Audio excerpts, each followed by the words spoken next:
Good evening, everyone. I'm Laura Ingraham. This is the Ingraham Angle from Washington tonight. Just moments ago on Truth Social, Donald Trump revealed one of his first acts as president. This is a big one. On January 20th, as one of his many first executive orders, he will sign all necessary documents to charge Mexico and Canada a 25% tariff on all products coming into the United States. And it's ridiculous open borders. It's time for them to pay a very big price. Most of that, of course, focused on Mexico there. More on that later. Plus, Eric Trump will react to that and a lot more. But first, lawfare loses. That's the focus of tonight's angle.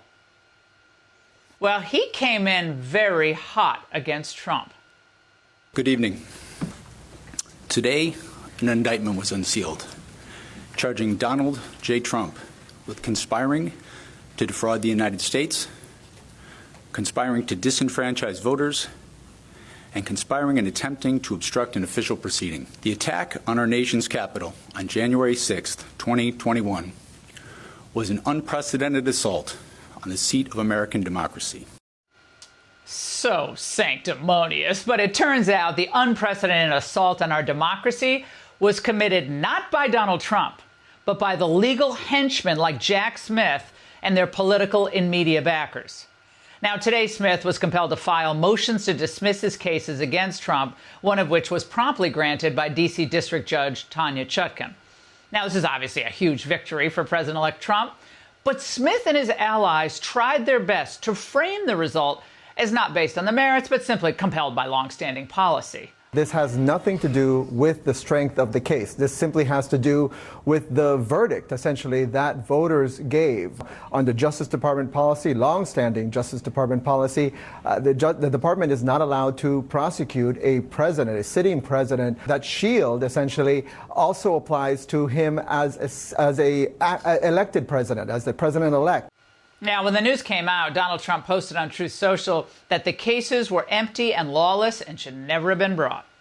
They are celebrating. This was the goal all along, was that they would get these cases dropped. The idea of it actually being revived in their mind seems highly unlikely. This seems like the end of all this. Well, but not so fast. While we love seeing these cases falling into the abyss one after the other, the petty and vindictive Jack Smith made sure to request that the cases be dismissed without prejudice, meaning these cases could be revived after Trump serves this next term, right? That's right. I mean, if you look at the language that the special counsel used and that the judge uses in deciding this, without prejudice, means that when Donald Trump is no longer president of the United States, these cases could be revived. Yeah, that theoretically, the charges could be reinstated on January 21st, 2029, when Donald Trump is 82 years young. Now, of course, Trump's DOJ can and should take actions to ensure that these cases aren't just dormant, they're dead. So as we celebrate Donald Trump's beating the lawfare league at their own game, we must never forget how close they came to upending our entire system of government with their corrupt and illegal use of our justice system. Now remember, they were so desperate to stop Trump. The left even tried to use a whacked-out interpretation of the 14th Amendment, which was a complete joke, to prevent him from being on the ballot in key states. Thank God they were goose-egged by the Supreme Court, which struck down the effort with an exclamation mark back in May. But ever since Trump announced his third run at the presidency, the D.C. machine and their venal auxiliaries were intent on locking him up.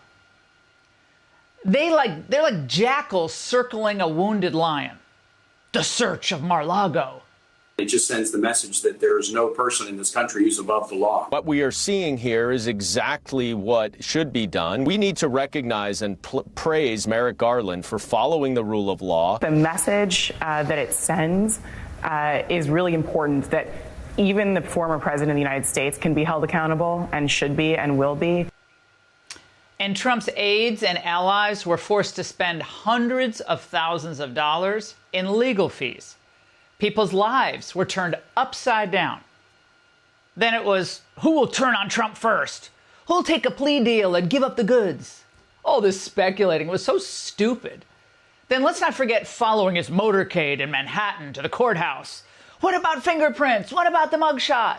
Everything you're going to be able to see live on TV. They're going to be mugshots. They're going to be fingerprints. Donald Trump will be fingerprinted. He will be photographed and end up with a mugshot.